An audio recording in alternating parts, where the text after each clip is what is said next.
Le monde vous appartient. Qu'est-ce que cela signifie?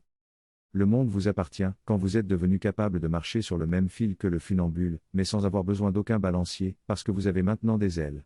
Certes des ailes que personne ne voit, mais des ailes dont tout le monde peut ressentir le vent, des ailes dont tout le monde peut voir la force quand leur battement soulève de la poussière. Le monde vous appartient, quand vous avez appris à vous asseoir sur le rebord du monde, là où il est possible de toucher les étoiles du bout de vos doigts, là où vous pouvez plonger la main dans l'encre noire de l'espace, et sentir la densité de l'obscurité elle-même.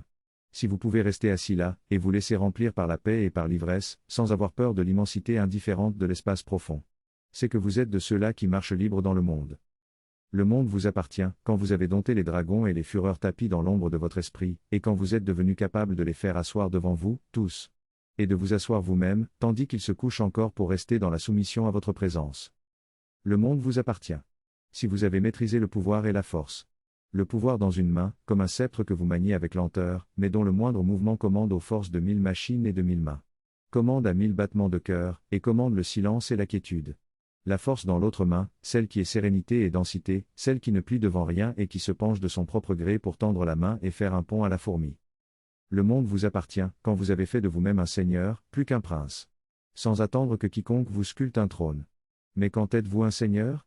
Vous êtes un seigneur quand vous êtes devenu le maître de vos propres pensées et le maître de vos propres sentiments. Quand vous trouvez votre joie dans le silence et dans la solitude, sans la perdre au contact du monde et de la société. Vous êtes un seigneur quand le lait et le miel sont devenus des rivières dont les sources jaillissent au cœur de vos terres. Mais avant que le monde ne puisse vous appartenir, vous devez déjà vous appartenir vous-même. Devenir pour vous-même votre meilleur ami, devenir pour vous-même la plus belle rencontre à chaque instant.